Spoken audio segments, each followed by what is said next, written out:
স্বাগত ডিবিসি সংবাদে আপনাদের সাথে আছি রেদওয়ান আহমেদ। এবার জানাবো খবরের বিস্তারিত। পৌষের শীতে নাকাল জনজীবন। রংপুর বিভাগ সহ ১৩ জেলায় বইছে মৃদু শৈত্যপ্রবাহ। কুয়াশায় ঢাকা পড়েছে দেশের অধিকাংশ অঞ্চল।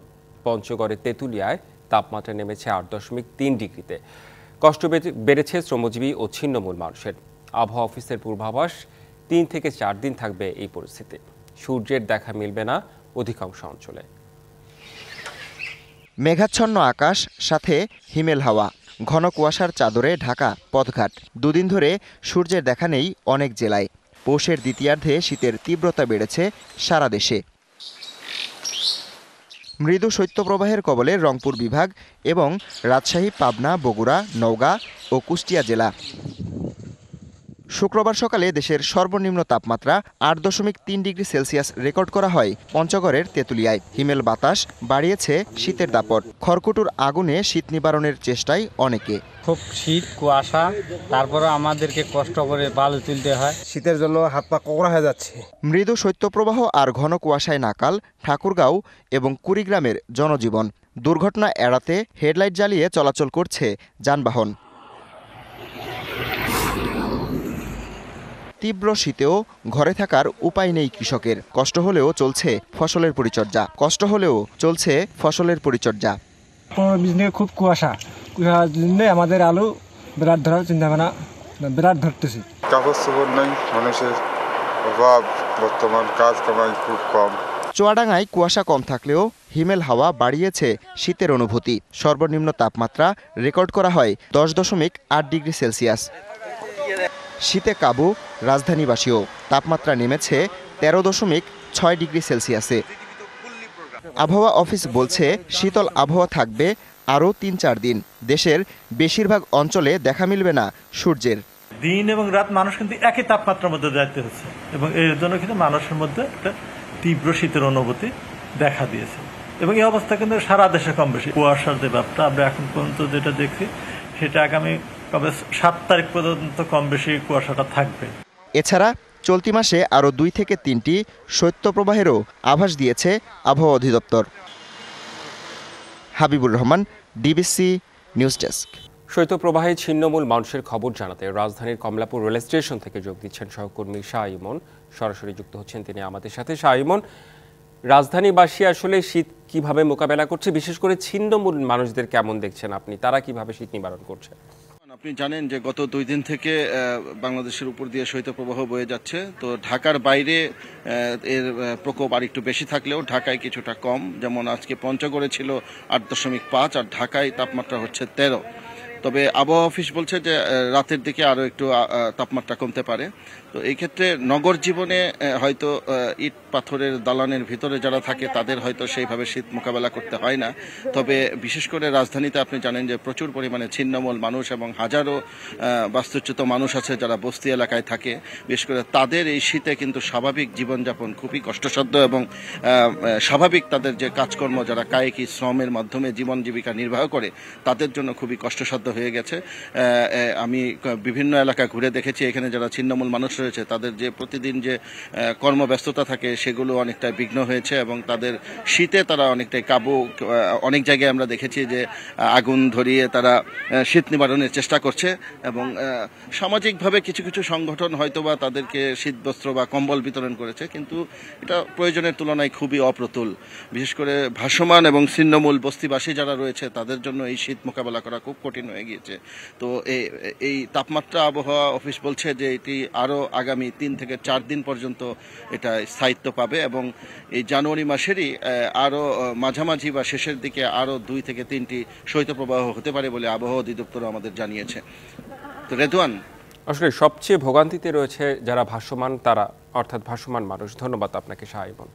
বছরের শুরুতেই ভূমিকম্পে কাঁপল দেশ। সকাল 10:35 রাজধানী ঢাকা, সিলেট ও কুমিল্লা সহ দেশের কয়েক জায়গায় মৃদু ভূকম্পন অনুভূত হয়। 5 মাত্রার ভূমিকম্পের উৎপত্তি স্থল মিয়ানমার বলে জানিয়েছে আবহাওয়া অধিদপ্তরের ভূমিকম্প নিরূপণ বিভাগ। তবে বাংলাদেশে প্রবেশ করতে করতে এর মাত্রা কমে আসে। ভূমিকম্পনে ক্ষয়ক্ষতির খবর এখন পর্যন্ত পাওয়া যায়নি। তবে ছুটির দিন সকালে এই ভূমিকম্পে বহুতল ভবনের বাসিন্দাদের মাঝে আতঙ্ক দেখা দেয়। বাসাবাড়ি ও ব্যবসা প্রতিষ্ঠান ছেড়ে রাস্তায় নেমে আসে অনেকেই।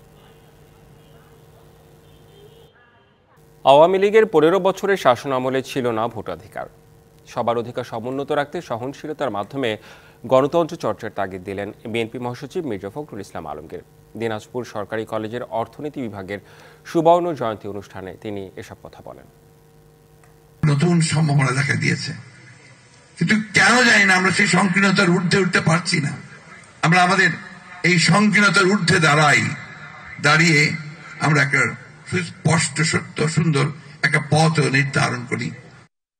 রাজধানীতে সপ্তাহের ব্যবধানে কেজিতে ৪ থেকে ৫ টাকা বেড়েছে মিনিকেট ও নাজির শাইল চালের দাম। অন্যান্য চালের দামও ঊর্ধ্বমুখী। ব্রয়লার এবং সোনালী মুরগির দরও বাড়তি, কেজিতে বেড়েছে ১০ থেকে ২৫ টাকা পর্যন্ত। এছাড়া লিটারে ৮ টাকা বাড়ানো হলেও বাজারে মিলছে না ১ এবং আধা লিটার বোতলজাত সয়াবিন তেল। ভরা মৌসুমেও প্রায় ১৫ দিন যাবৎ ঊর্ধ্বমুখী রাজধানীর চালের বাজার। মিনিকেটের কেজি ঠেকেছে ৭৮ থেকে ৮০ টাকা, আর নাজির শাইল বিক্রি হচ্ছে ৭৫ থেকে ৮৫ টাকায়। গত সপ্তাহে নিয়েছি মিনিকেট যেটা ৩৬০০ টাকা, কালকে নিয়েছি ওইটা আমি ৪০০০ টাকা। ১৫ দিন আগে আপনার ২৫ কেজির বস্তা ১৭৫০ টাকা, আজকে ১৯৮০ টাকা চাইতেছে। এছাড়া কেজিতে ১ টাকা বেড়ে পাইজাম ৬০ টাকা, আটাশ ৫৮ থেকে ৬০ টাকা এবং স্বর্ণা চালের দাম এখন ৫২ থেকে ৫৫ টাকা কেজি। আর আটাশ আছে আপনার কমের মধ্যে ৫৫-৫৬ কিনা, ওগুলো আপনার ৫৮, আর যেগুলো আপনার ৫৭-৫৮ ওগুলো মানে ৬০। গত এক সপ্তাহে প্রতি কেজি চালে বাড়ছে ৬ টাকা, আর যদি গত ১৫ দিনকে হিসাব করে প্রতি কেজি চালে বাড়ছে ১০ টাকা করে। আরও বেড়েছে ব্রয়লার মুরগির দাম, বিক্রি হচ্ছে ২১০ থেকে ২২০ টাকা কেজি। আর ২০ থেকে ২৫ টাকা বেড়ে সোনালী মুরগির কেজি ৩৪০ থেকে ৩৫০ টাকা। মুরগির বাজারে আপনি বর্তমানে গত সপ্তাহের তুলনায় এই সপ্তাহটা একটু বেশি। সব কিছু মিলে আপনি ব্রয়লার মুরগিটা আপনার কেজিতে ১০ টাকা ১৫ টাকা বাড়ছে। সরকারের সিদ্ধান্ত অনুযায়ী লিটারে ৮ টাকা বাড়লেও এখনও স্বাভাবিক হয়নি বোতলজাত সয়াবিন তেলের সরবরাহ। ১ লিটার এবং আধা লিটারের বোতলের সরবরাহ একেবারেই কম, তবে মিলছে ২ ও ৫ লিটারের বোতল। ছোট তেলটা একটু সংকট, এখনো সংকট। ছোট তেলটা ১ লিটার ১/২ লিটার, যারা মেসে থাকে বেচারা তারা তো ১/২ লিটার ১ লিটার নিয়ে থাকে। নিত্যপণ্যের দাম সহনীয় পর্যায়ে আনতে আরও কঠোর পদক্ষেপ চান ক্রেতারা। আমাদের মধ্যবিত্ত যারা, তারাই হিমশিম খাই কিনতে অনেকদিন আগে থেকে। প্রত্যেকটা জিনিসের দাম এখন পর্যন্ত বেশি, এই জিনিসটা মনিটরিং করা দরকার। কিছুটা স্বস্তি মিলছে মাছ এবং সবজির বাজারে। Yusuf Rana, DBC news, Dhaka. সাপ্তাহিক ছুটির দিনে জনসমাগম বাড়ার আশা থাকলেও ক্রেতাশূন্য ঢাকা আন্তর্জাতিক বাণিজ্য মেলা। সকাল থেকে স্টলগুলোতে ক্রেতাদের অপেক্ষায় অলস সময় পার করছেন বিক্রেতারা। বিস্তারিত জানাতে যুক্ত হচ্ছেন সহকর্মী মোহাম্মদ আল হাসিব। মোহাম্মদ আল হাসিব, জানতে চাই যে এখন পর্যন্ত ক্রেতা সমাগম সেভাবে দেখা যাচ্ছে না, এটা কি শীতের জন্য? আপনার কাছে কি মনে হয়, নাকি বিকেল নাগাদ আরও বাড়তে পারে ক্রেতা সমাগম? আমি অবস্থান করছি পূর্বাচলে, যেখানে বাণিজ্য মেলা হয়, সেই বাণিজ্য মেলাতে।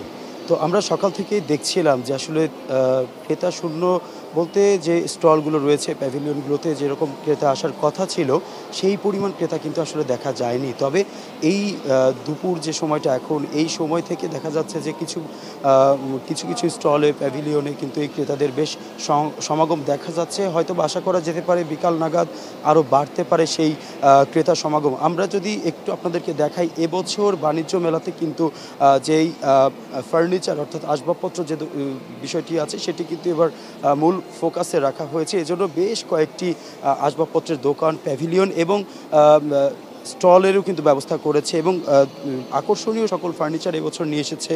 আর আমি বেশ আরেকটি বিষয় জানিয়ে রাখি যে এই বাণিজ্য মেলাটি কিন্তু মূলত দেশীয় পণ্যের প্রসার এবং বিপণনের পাশাপাশি এ সকল পণ্যের ব্যাপারে আন্তর্জাতিকভাবে দৃষ্টি আকর্ষণ করার লক্ষ্যেই ১৯৯৫ সাল থেকে আয়োজন করে আসছে এবং তারই ধারাবাহিকতায় কিন্তু আমরা এইবার ২৯তম আসরে কিন্তু আমরা দেখছি যে এখানে আয়োজন হচ্ছে। আমরা একটু কথা বলবো, আপনারা কি দেখতে এসেছিলেন? হ্যাঁ, দেখতে আসছিলাম। মেলাতে দেখছি অনেক কিছু আছে, আমাদের পছন্দ হয়েছে, মানে আবারও আসবো ইনশাল্লাহ। অনেক সুন্দরী, দাম মোটামুটি ভালোই আছে। দেখছি জামা, দেখছি জুতা, দেখছি কসমেটিক্স, দেখছি অনেক কিছুই দেখছি।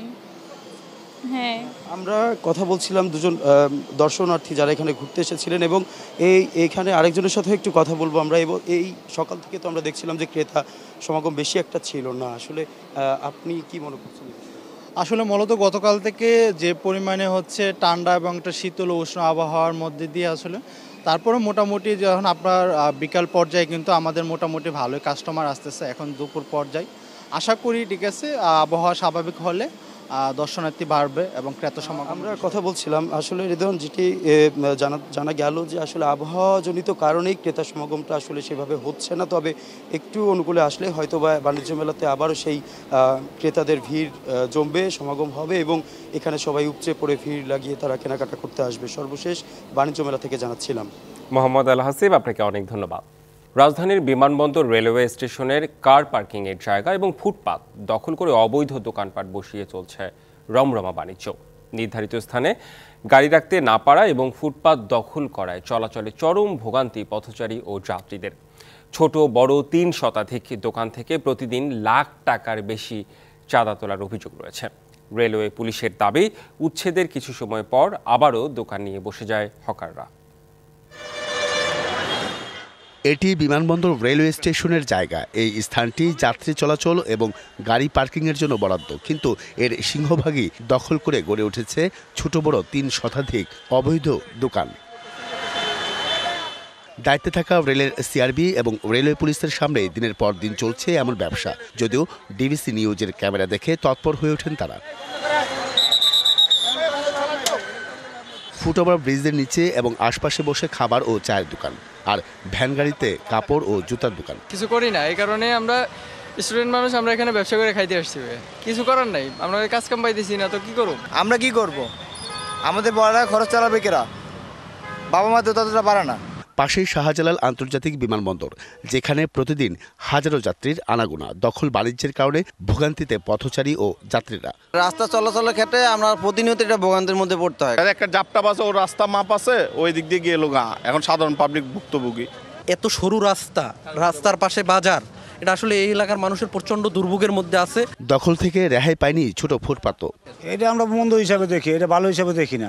যাতায়াত মানুষের চলাফেরা অসুবিধা করে বসে, এটা আমাদের সমস্যাই। পুলিশ 2 দিন পর পর বাজার উঠাই দিতেছে, আবার বসতেছে। এখন কে বা কারা উঠাচ্ছে, কারা বসাচ্ছে, এটা আদৌ কিন্তু কেউ বলতে পারে না। ছোট রাস্তা, তার কারণে আবার বাজারও বসে, অনেক ঝামেলা হয়ে যায় যাইতে। অবৈধ এসব দোকানপাট থেকে রেলওয়ে সংশ্লিষ্টরা প্রতিদিন চাঁদা তুলে জানালেও ক্যামেরার সামনে কথা বলতে চাননি কেউই। এটা আমি আসছি নতুন আইসাই, আজকে অভিযান শুরু করছি। এখানে পুরো ভর্তি ছিল, একটা সব পরিষ্কার করতেছি আমরা, ঠিক আছে? এখানে কোনো দোকানপাট থাকবে না, যে গাড়ি পার্কিং থাকবে, এর বাইরে কোনো কথা হবে না। গণ অভ্যুত্থানের পর এমন পরিস্থিতি দেখতে চান না নাগরিকরা। সংশ্লিষ্টদের নজরদারি ও পদক্ষেপের দাবি তাদের। Ariful Islam, DBC news, Dhaka. সংবাদে এই ছিল এখনকার মতো, সঙ্গেই থাকুন।